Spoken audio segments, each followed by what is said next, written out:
प्यारे बच्चों नमस्कार। मैं स्वागत करता हूं आप सभी का बुद्ध स्टडी पॉइंट के यूट्यूब चैनल में। और इस वीडियो लेक्चर में हम लोग 9th क्लास के पहले अध्याय संख्या पद्धति के अंतर्गत संख्या रेखा के बारे में अध्ययन करेंगे। जैसा कि हमने पिछले वीडियो में इसी अध्याय से संबंधित संख्याओं के बारे में जाना था और उसमें हमने यह अध्ययन किया था विस्तार पूर्वक कि संख्याएं क्या होती है। और अब इस वीडियो के माध्यम से हम लोग ये जानने का प्रयास करेंगे कि संख्या रेखा क्या है, क्योंकि अध्याय 1 की अगर बात करें जिसका नाम संख्या पद्धति है, इसमें अधिकांश जो सवाल बनेंगे वो संख्या रेखा से संबंधित हैं। तो संख्या रेखा को जानना हमारे लिए अत्यंत आवश्यक है। तो प्यारे बच्चों, अगर बात करें संख्या रेखा की कि संख्या रेखा क्या है, तो आप देख रहे हैं कि संख्या रेखा या वास्तविक रेखा, जी हाँ बच्चों, संख्या रेखा या वास्तविक रेखा, इसको हम संख्या रेखा भी कहते हैं और वास्तविक रेखा भी कहते हैं। तो फिर से सुन लें कि संख्या रेखा या वास्तविक रेखा एक सरल रेखा है जिसका उपयोग वास्तविक संख्याओं को प्रदर्शित करने के लिए किया जाता है।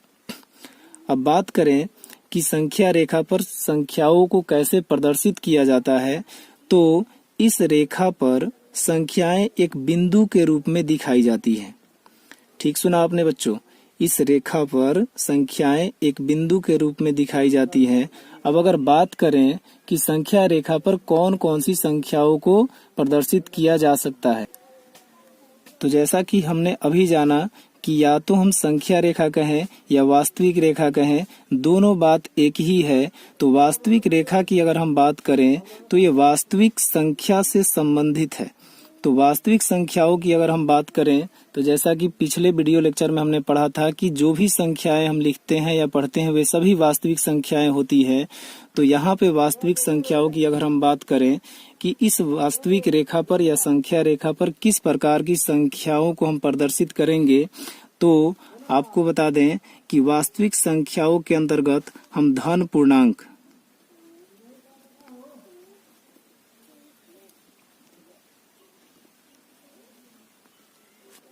ऋण पूर्णांक,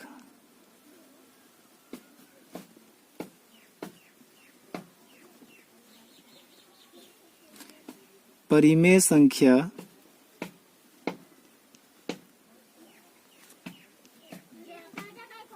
तथा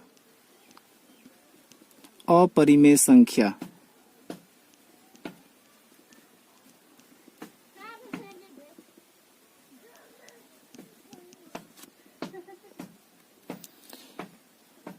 जी हाँ बच्चों, संख्या रेखा वह वास्तविक रेखा है जिस पर हम धन पूर्णांक, ऋण पूर्णांक, परिमेय संख्या तथा अपरिमेय संख्याओं को बिंदु के रूप में प्रदर्शित करते हैं। अब अगर बात करें संख्या रेखा की, तो आप ये जो चित्र देख रहे हैं यह एक संख्या रेखा है।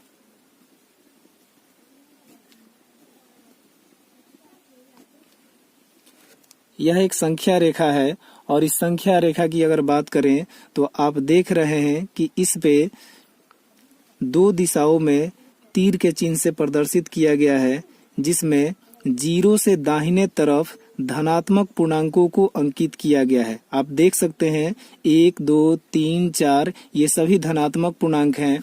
और अगर 0 के हम बाएं तरफ चलते हैं तो इधर -1, -2, -3 ये सभी ऋणात्मक पूर्णांक हैं। तो एक सवाल यह भी आता है कि हम कितनी धनात्मक पूर्णांकों को या कितनी ऋणात्मक पूर्णांकों को हम संख्या रेखा पे प्रदर्शित कर सकते हैं।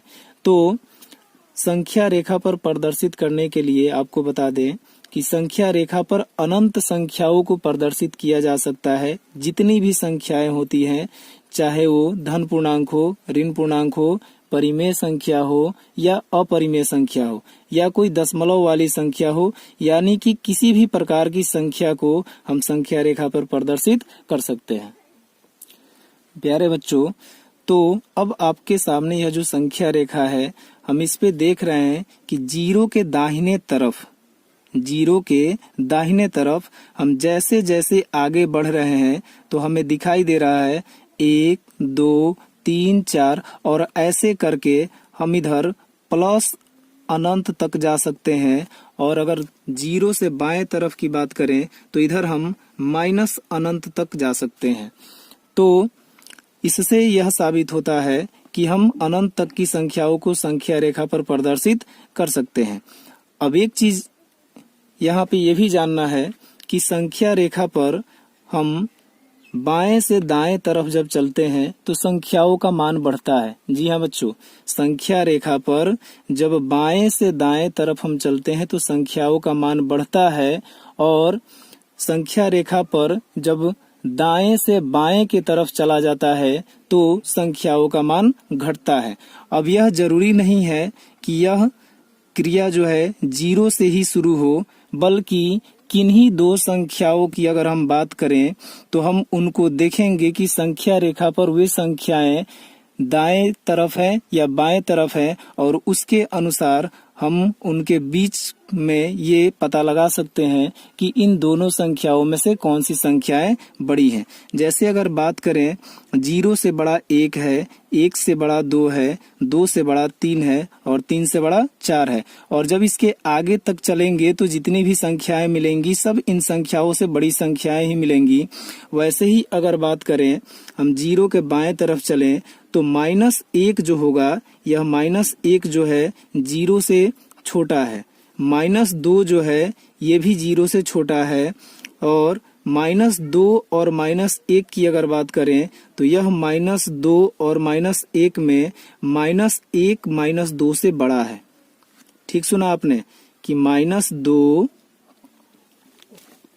और -1 की बात करें, -2 और -1 की बात करें तो इन दोनों में -1 बड़ा है, और इसलिए बड़ा है क्योंकि जब संख्या रेखा पर इन दोनों संख्याओं को प्रदर्शित किया जाएगा तो -1 दाहिने तरफ पड़ेगा और -2 बाएं तरफ पड़ेगा। और अभी हमने आपको बताया कि दाहिने तरफ की जो संख्याएं होती हैं बड़ी होती हैं और बाएं तरफ की संख्याएं छोटी होती हैं।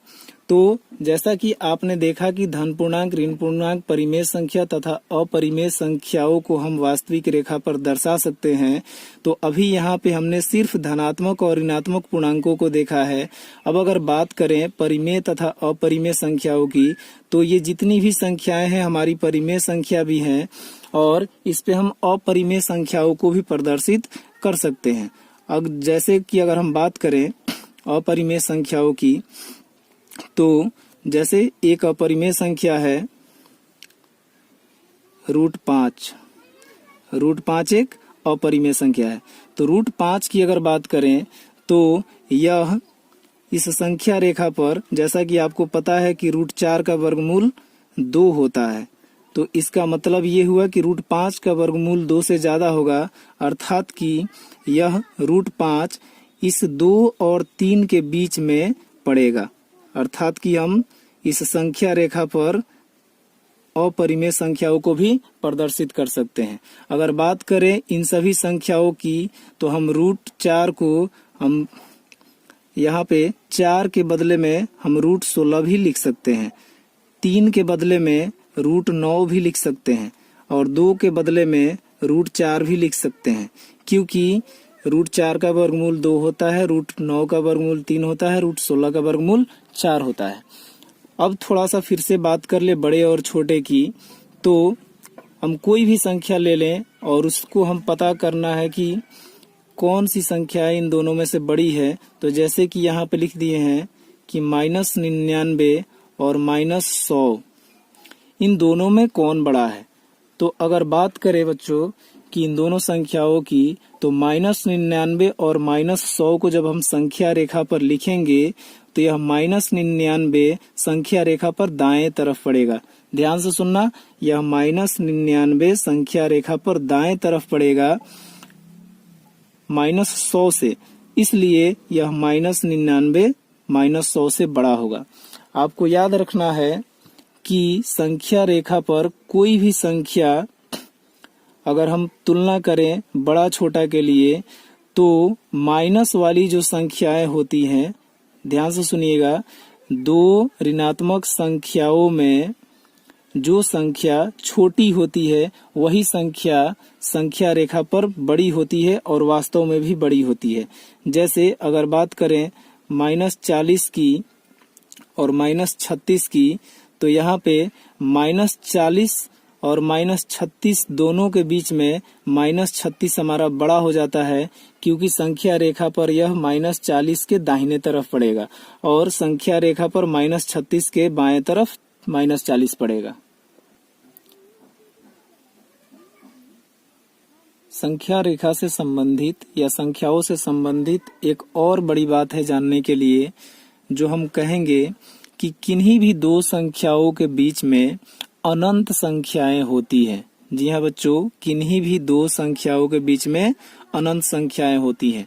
जैसे कि अगर हम पूछें कि ये 3 और 5 के बीच में कितनी संख्याएं हैं, या ये कह लें कि 5 और 6 के बीच में कितनी संख्याएं हैं, तो इन 5 और 6 की बात करें तो इन दोनों के बीच में अनंत संख्याएं हैं।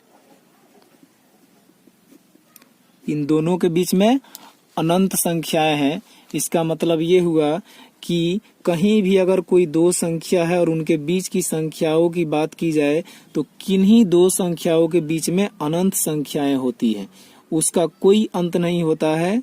हम किन्हीं भी दो संख्याओं के बीच में अनंत संख्याएं ज्ञात कर सकते हैं, और यह जो हमारा कॉन्सेप्ट है यह आगे चल करके सवाल को हल करने में हमारी हेल्प करेगा कि किन्हीं दो संख्याओं के बीच में अनंत संख्याएं होती हैं।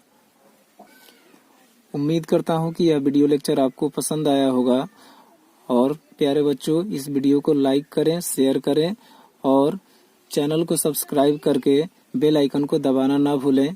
मिलते हैं अगले वीडियो लेक्चर में, तब तक के लिए धन्यवाद।